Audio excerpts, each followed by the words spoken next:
Shalom, shalom, shalom, bien-aimés du Seigneur, nous bénissons le Seigneur, notre Dieu, qui est Père, Fils et Saint-Esprit, pour la grâce qu'il nous accorde d'être dans sa présence. Amen. Pour bien évidemment le louer, le célébrer, le magnifier, l'exalter. Alléluia. Et également écouter sa parole qui est esprit et vie. Et l'un des apôtres dira, je pense que c'est Pierre, il dit, mais Seigneur, à qui irions-nous? Tu as les paroles de la vie éternelle. Amen. Alors donc, je voudrais prier pour nous tous. Père, dans le nom de Jésus, nous prions afin qu'en ce moment, par ton Esprit Saint, nous soyons disposés pour écouter ta parole, pour comprendre ta parole, pour recevoir, accepter ta parole et pour la mettre en pratique afin de porter du fruit pour la seule gloire de ton nom. Amen. Alléluia. C'est une bénédiction de nous retrouver, surtout que c'est la fin, donc c'est le dernier dimanche de ce mois de juillet. Amen. Et le Seigneur nous conduit sur le thème de la restauration et nous voulons continuer. Aujourd'hui encore, le dimanche passé, le Saint-Esprit, dans sa grâce, dans sa bonté, nous avait enseigné sur l'une des implications de la restauration, à savoir le fait de vivre dans la sanctification.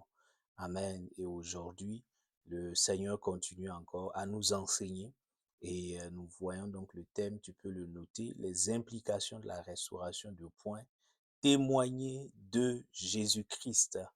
Amen.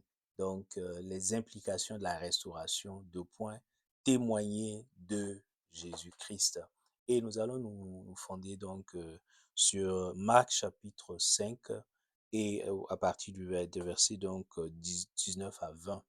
Donc, Marc chapitre 5, verset 19 à 20, il est écrit, Jésus ne lui permit pas, mais il lui dit, va dans ta maison vers les tiens et raconte-leur tout ce que le Seigneur t'a fait et comment il a eu pitié de toi. Verset 20. Il s'en alla et se mit à publier dans la Décapole tout ce que Jésus avait fait pour lui. Et tous étaient dans l'admiration. Alléluia.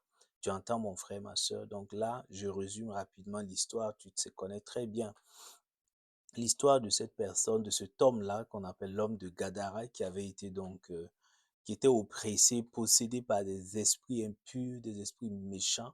Et il vivait donc dans des cimetières. Vraiment, il n'était pas bien ni dans sa santé physique, ni dans sa santé mentale. Il était oppressé. Et Dieu, dans le Seigneur Jésus-Christ, dans sa miséricorde, va se rendre sur le territoire où habitait cet homme-là. Et il va recevoir, le Seigneur donc va le délivrer totalement de cette possession démoniaque, va le délivrer donc de cette oppression démoniaque. Il va le guérir donc physiquement, spirituellement, à tous égards. Cet homme-là va être restauré dans sa santé physique et dans sa santé mentale. Et la Bible dit que, alors, lorsque Jésus donc termine, Jésus voulait repartir donc vers d'autres localités pour annoncer la bonne nouvelle. Et cet homme-là, il voulait naturellement suivre le Seigneur. Et le Seigneur lui dit non, le Seigneur ne va pas accepter, il va plutôt donc lui donner l'ordre d'aller donc vers sa communauté, vers sa famille, vers les gens donc de son quartier, de sa ville, de son pays, et d'annoncer et de témoigner de ce que lui, Jésus, a fait. Alléluia.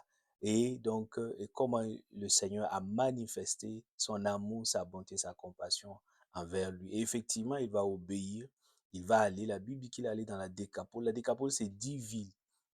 Donc, c'est pas un seul pays, c'était 10 villes, ou 10, oui, c'est ça, 10 villes, 10 grandes localités où il va passer et il va raconter, il va témoigner de Jésus-Christ en racontant comment le Seigneur Jésus l'a guéri, l'a délivré donc de ces démons-là qui l'oppressaient depuis plusieurs années. Amen. Et donc, mon frère, ma soeur, donc pour examiner ce thème-là, nous allons explorer quelques éléments, quelques questions à la lumière de la parole de Dieu et nous allons apporter des réponses en nous basant sur les saintes écritures. Première question, nous verrons justement qu'est-ce que la Bible entend par témoigner de Christ, dire témoigner de Jésus-Christ, qu'est-ce que ça veut dire? Comment la Bible définit donc cela? Alors, deuxième point ou deuxième question importante, dans quelle mesure la restauration implique-t-elle le fait de témoigner? Pourquoi ça, dans quelle mesure donc la restauration implique-t-elle de témoigner de Jésus-Christ? Et enfin, nous verrons comment nous pourrions aujourd'hui témoigner de Jésus-Christ. Amen. Après, bien sûr, notre restauration et même à tout moment. Alléluia.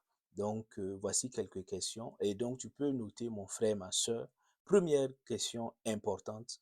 Que signifie témoin de Jésus-Christ selon la Bible? Comment la Bible entend lorsqu'on dit témoin de Jésus-Christ? Ah, ça renvoie à quoi exactement? Alors, lorsqu'on regarde les Saintes Écritures, ça renvoie principalement, essentiellement à deux choses, à deux réalités. La première chose, lorsqu'on dit témoin de Jésus-Christ, cela peut signifier d'une part que il s'agit d'annoncer, alléluia, l'œuvre de rédemption, l'œuvre de la rédemption réalisée par le Seigneur Jésus-Christ pour toute l'humanité. Amen. À travers sa souffrance, sa mort et sa résurrection. Alléluia. Et donc, c'est extrêmement important de savoir, ça c'est témoin de Jésus. C'est l'exemple typique se retrouve dans Actes chapitre 2, versets 23 à 33, où le jour de la Pentecôte, on va voir, après donc la plénitude du Saint-Esprit, nous allons voir Pierre qui va prendre donc, qui va être rempli du Saint-Esprit et qui va prêcher, qui va témoigner de Jésus-Christ. On voit comment il va annoncer à tous ces non-croyants-là qui étaient là, qui étaient regroupés, qui les regardaient totalement stupéfaits de l'expérience de la Pentecôte. Et justement, donc, Pierre va, quand on regarde, quand on lit le discours de Pierre, c'est vraiment une prédication très enflammée, très puissante. On regarde donc les mots qui sont utilisés ou les idées, les arguments qui sont mobilisés par Pierre, on se rend compte en fait et Pierre va axer son discours donc sur l'œuvre de la rédemption. Donc il raconte donc que voilà, l'humanité était perdue, Jésus-Christ va venir, Dieu va venir sous forme donc le mystère de l'incarnation va en la personne de Jésus-Christ, il va souffrir, il va mourir à la croix et donc il va ressusciter pour que les hommes obtiennent le pardon de leurs péchés. Donc ce discours-là va toucher donc ceux qui étaient là et ils vont demander à Pierre que devons-nous faire. Il dit ben vous devez vous repentir, recevoir le Seigneur Jésus, recevoir le baptême et le don de l'Esprit. Amen. Donc c'est extrêmement important. Donc témoigner de Jésus-Christ, c'est d'abord annoncer à son entourage, à son environnement immédiat, c'est de leur annoncer l'œuvre de la rédemption, l'œuvre du salut. Pourquoi Jésus est venu? Qu'est-ce qui s'est passé? Donc, c'est rappeler qu'à l'origine, il y avait un problème. Et le problème, c'était le problème du péché.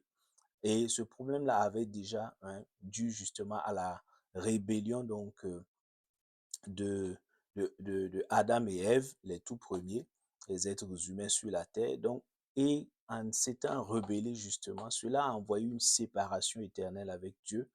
L'humanité déjà condamnée et était vouée, donc la destinée de l'humanité, c'était la perdition éternelle, c'était la séparation avec le Seigneur qui les avait créés.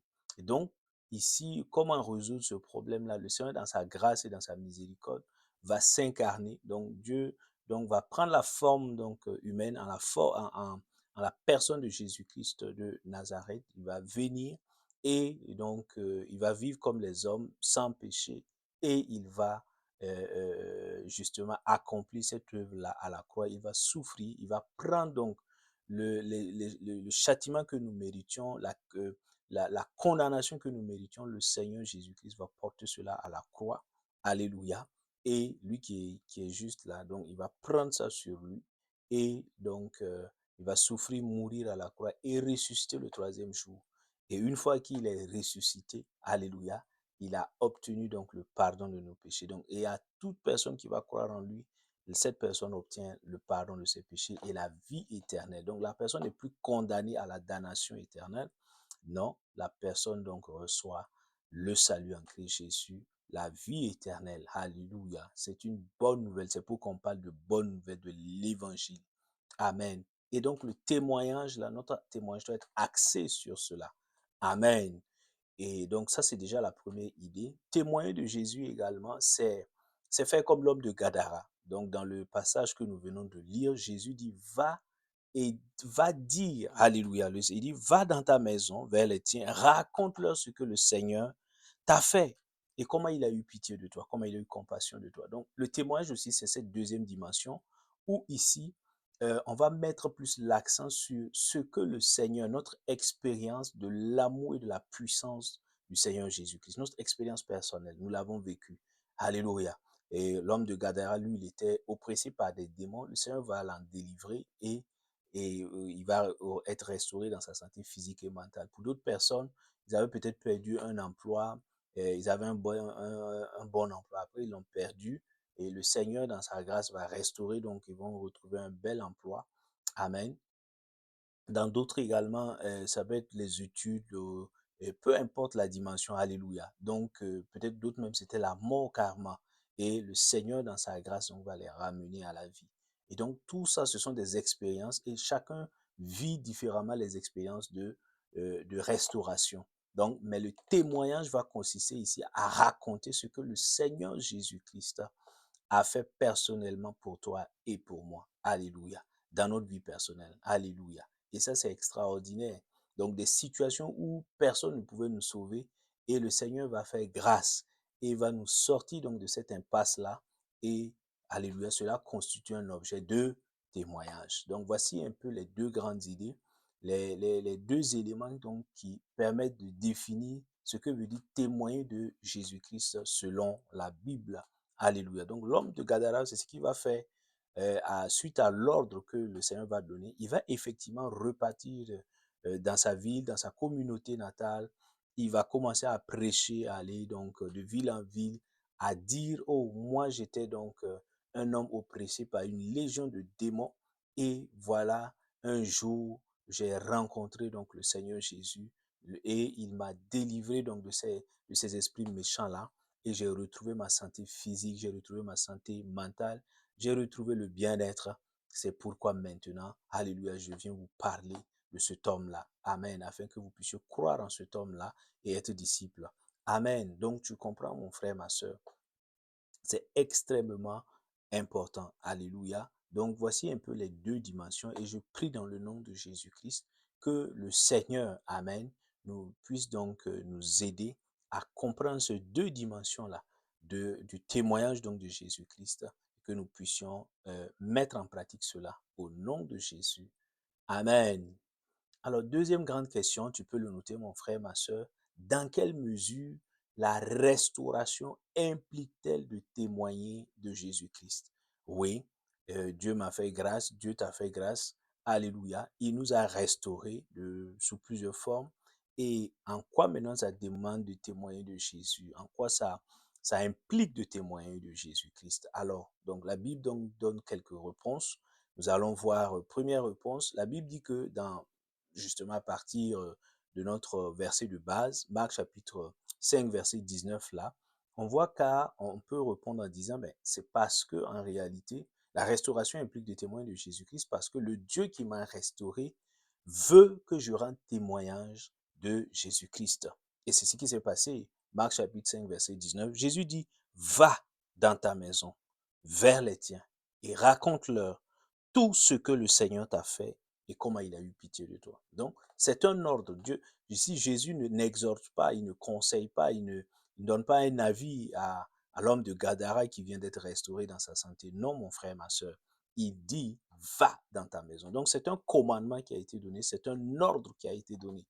Et donc, ici, la restauration implique de témoins de Jésus parce que le Dieu qui nous a restaurés nous commande, nous donne un commandement d'aller et de témoigner de Jésus-Christ, de dire que c'est ce Dieu-là, c'est Jésus-Christ qui nous a donné la vie, c'est lui qui nous a donné la santé, c'est lui qui nous a donné telle bénédiction, telle grâce. Alléluia.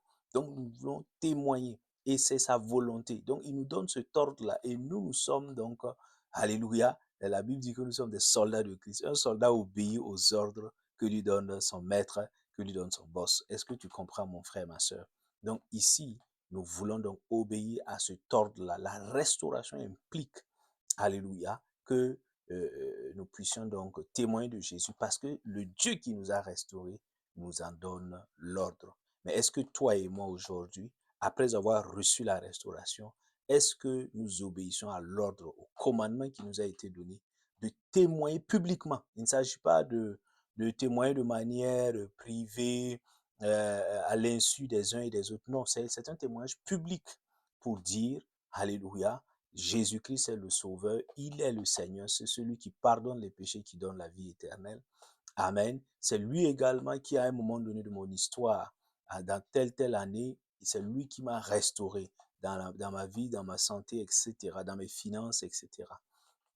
Alléluia. Donc, il est extrêmement important de pouvoir donc le comprendre. Je prie que le Seigneur nous fasse grâce au nom de Jésus. Alors, deuxième réponse possible, la Bible nous dit également, et nous le voyons dans Romains chapitre 10, verset 14, dans Actes chapitre 9, verset 41-42, avec l'expérience de Tabitha, la résurrection donc de Tabitha, la restauration de la vie de Tabitha. Amen. Donc, c'est parce que également, le Dieu qui nous a restaurés veut que nous puissions amener les âmes perdues à Jésus-Christ de Nazareth. Or, l'un des moyens pour les conduire à Christ, c'est de témoigner. Alléluia, c'est le témoignage. Amen.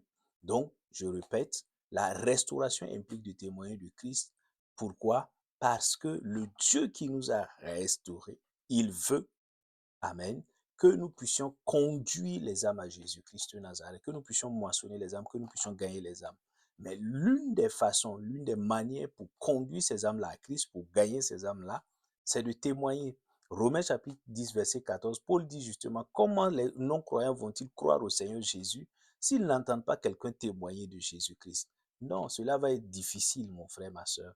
Et nous voyons l'expérience concrète avec la restauration de la vie de Tabitha. Lorsque Pierre est venu et le Seigneur a utilisé Pierre pour restaurer la vie de Tabitha qui était décédée, qui était morte, ce qui va se passer après ce miracle-là, cette restauration de la vie, la Bible dit que l'entourage, la ville, les villes environnantes, les populations qui étaient là, ont entendu le témoignage de la résurrection, de la restauration de la vie de Tabitha, et beaucoup ont cru au Seigneur. Donc, beaucoup d'hommes qui étaient dans l'idolâtrie, qui étaient dans d'autres confessions religieuses, etc., vont se rendre compte qu'il y a un Dieu qui guérit, il y a un Dieu qui ressuscite des morts, et son nom est Jésus-Christ de Nazareth. Et ces populations vont être frappées par le miracle donc de la résurrection de Tabitha et beaucoup vont donner leur vie au Seigneur, vont devenir disciples de Christ. Alléluia. Mais cela est parti du témoignage. Lorsque le miracle de la résurrection de Tabitha a eu lieu, alléluia, ils n'ont pas gardé ça entre eux. Les pierres et les témoins donc de ce miracle-là n'ont pas fermé leur bouche. Non, ils sont allés, alléluia, vers leurs voisins, dans leur communauté et dans les villes environnantes pour témoigner de ce qui s'est passé. Et beaucoup vont croire et donner leur vie à Christ et commencer à suivre le Seigneur Jésus-Christ. Alléluia. Mais est-ce que toi et moi, lorsque le Seigneur nous restaure, est-ce que nous sommes prompts là à témoigner de lui afin d'amener les âmes à lui? Nous sommes à la moitié de l'année. Est-ce que par notre témoignage, une âme est venue au Seigneur? Alléluia. Je prie que le Seigneur nous fasse grâce au nom de Jésus. Amen. Et troisième réponse possible, mon frère, ma soeur, tu peux le noter.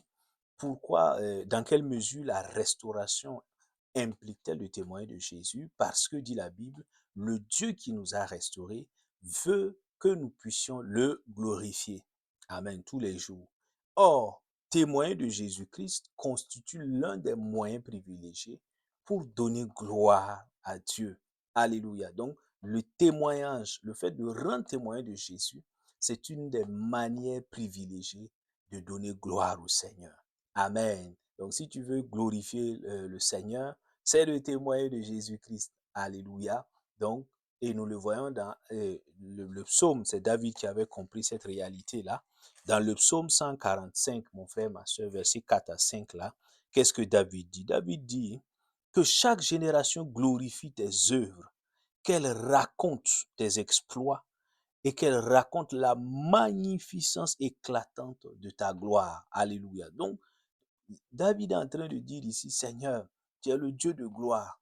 Alléluia. Nous voulons te glorifier. Et les générations donc veulent, alléluia, que les générations, donc, que chaque génération te glorifie. Et comment donc, et l'une des manières pour te glorifier, c'est de raconter, alléluia, comment tu as manifesté ta gloire justement. Et c'est donc Et en racontant, on est en train de rendre témoignage. Est-ce que tu comprends? On rend témoignage de qui? De Jésus-Christ de Nazareth. Alléluia. Donc, il est extrêmement important de pouvoir nous arrêter chaque fois pour réfléchir et nous examiner, pour regarder est-ce que le Dieu qui nous a restaurés là et qui cherche sa gloire, alléluia, à nous restaurer, est-ce que nous lui rendons gloire à travers le témoignage? Alléluia. Donc, je prie que le Seigneur nous aide et que nous conduise donc dans cette dimension où nous pouvons chaque jour témoigner du Seigneur Jésus-Christ afin de lui donner pleinement gloire. Amen. Et pour terminer, mon frère, ma soeur, troisième grande question, comment pourrais-je témoigner de Jésus-Christ aujourd'hui? Oui, le Seigneur nous a restaurés dans sa grâce, dans sa miséricorde. Nous voulons témoigner de lui, mais comment y arriver concrètement? La Bible donc, nous donne quelques recommandations. Nous allons voir 4 recommandations, mon frère, ma soeur. Première recommandation, la Bible nous invite et nous exhorte donc à être conscients d'abord de notre identité de témoins de Jésus-Christ. Oui, lorsque nous avons accepté de suivre le Seigneur, nous avons, la Bible dit que dans 2 Corinthiens 5, 17, il dit, nous sommes devenus une nouvelle création. Alléluia. Mais en étant, et dans Jean 1 également, Jean 1, 12, il dit que nous sommes devenus des enfants de Dieu. Alléluia. C'est une bonne nouvelle. Mais l'autre aspect, l'autre dimension de notre identité, c'est que nous sommes devenus également des témoins de Christ. Alléluia. Des témoins de Christ. C'est pourquoi Jésus va donner dans la grande commission, Matthieu chapitre 28, là tu verras, à partir du verset 19 à 20, il dit, mais allez, faites de toutes les nations, annoncez l'évangile, annoncez la bonne nouvelle, faites de toutes les nations des disciples. Donc vous êtes mes témoins. Alléluia. Vous êtes mes témoins, allez-y, témoignez de moi, gagnez les âmes, faites-en des disciples, faites-en des disciples, baptisez-les au nom du Père, du Fils et du Saint-Esprit. Alléluia. Et enseignez-leur ce que je vous ai prescrit donc comme enseignement, comme commandement. Est-ce que tu comprends, mon frère, ma soeur? Donc, notre identité, tu ne peux pas, je ne peux pas, nous ne pouvons pas témoigner de Jésus-Christ avec zèle, avec efficacité, si nous ne sommes pas conscients au préalable de notre identité de témoin de Jésus-Christ. Toi et moi, nous sommes enfants de Dieu, mais nous sommes également témoins de Jésus-Christ. C'est pourquoi, dans Actes chapitre 1, verset 8, il dit, mais vous allez recevoir le Saint-Esprit et vous allez être mes témoins. Donc, ça devient une identité. Alléluia, c'est un statut spirituel, témoin de Jésus-Christ. Je prie que nous puissions donc avoir cette bonne compréhension au nom de Christ Jésus. Amen. Et la deuxième recommandation, elle est toujours elle se trouve dans Actes chapitre 1, verset 8 là, c'est que toi et moi, nous devons chercher, si nous voulons témoigner de Jésus-Christ avec efficacité aujourd'hui, nous devons chercher à être remplis du Saint-Esprit parce que témoigner de Jésus-Christ, ce n'est pas un acte banal, ce n'est pas un acte charnel, c'est un acte donc qui découle de la plénitude du Saint-Esprit. Alléluia. Par tes propres forces, tu n'y arriveras pas de manière excellente. Alléluia. Ça va être du vacarme, du bruit inutile. Mais lorsque nous sommes remplis, alléluia, et ça, c'est une œuvre continuelle. Il faut chercher à être rempli continuellement du Saint-Esprit. Mais ce n'est pas un acte définitif, non. Je reçois le Saint-Esprit, je suis rempli de lui, mais chaque jour, je cherche à être rempli de lui. Alléluia. Donc, la Bible nous recommande, c'est pourquoi il dit, vous recevrez le Saint-Esprit et vous serez mes témoins à Jérusalem, en Samarie, en Judée, etc. Est-ce que tu comprends? Donc, nous devons chercher à être remplis du Saint-Esprit continuellement. C'est extrêmement important, mon frère, ma soeur. Alléluia. Et être rempli du Saint-Esprit, il y a donc un enseignement sur ça, être rempli, alléluia, des dons, du fruit. C'est extrêmement important.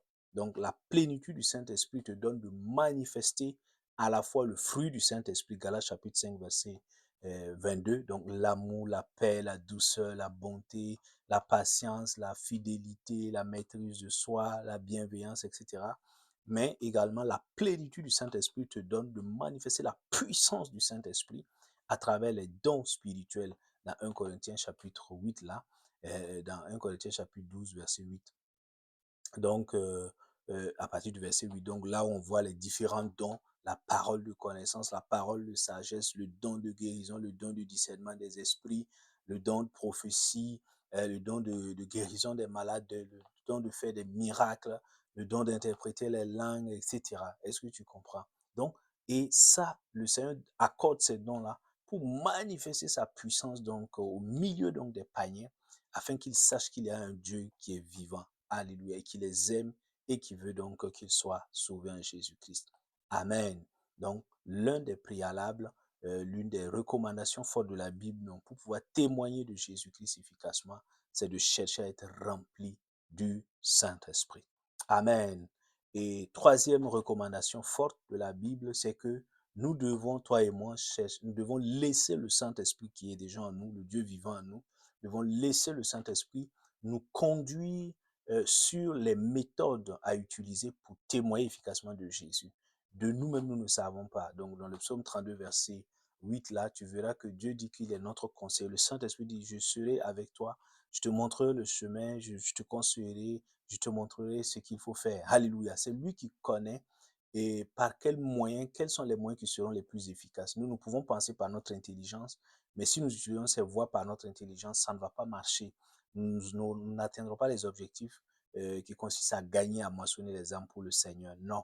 Alléluia. Donc le Saint-Esprit, c'est lui qui est le plus sage, le plus intelligent, et il vit en nous et il veut nous conduire. Donc nous devons nous laisser. Alléluia.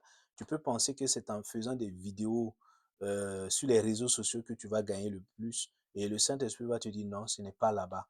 Pour toi, je veux que tu ailles donc tel jour à telle heure, à tel carrefour, que tu puisses simplement, alléluia, partager donc des traités et tu verras, je vais utiliser donc cette méthode-là pour toucher des âmes qui ont besoin donc du Seigneur Jésus-Christ. Alléluia. Mais toi, tu pensais par ton intelligence qu'il suffirait simplement de mettre des vidéos sur les réseaux sociaux et ça allait donner. Alléluia. Donc, c'est le Saint-Esprit qui va utiliser les différentes méthodes possibles, qui va t'inspirer, qui va te guider et alléluia, tu vas emprunter, tu vas mobiliser ces méthodes-là et tu verras donc les résultats donc du témoignage. Alléluia. Et effectivement, nous voyons même dans la Bible avec notre modèle parfait, le Seigneur Jésus, les techniques d'évangélisation du témoignage donc ne sont pas les mêmes. Le Seigneur n'utilise pas la même technique avec la Samaritaine qu'avec l'homme de Gadara. Alléluia. Pour gagner donc l'âme de Gadara, il passe par une délivrance. Alléluia. Par la manifestation de la puissance, on chasse les démons et donc l'homme de Gadara est délivré. Les foules donc sont stupéfaites et donc l'homme de Gadara lui-même va aller chercher, va aller témoigner. D'autres vont aller témoigner également de cette guérison et de cette délivrance miraculeuse. Mais avec la femme samaritaine dans le livre de Jean, Jean chapitre 8, nous voyons Jésus qui va avec beaucoup de douceur, qui va avec beaucoup d'amour et de tendresse envers cette femme-là et va lui faire comprendre justement qu'elle est une pécheresse et qu'elle a besoin du salut. Alléluia.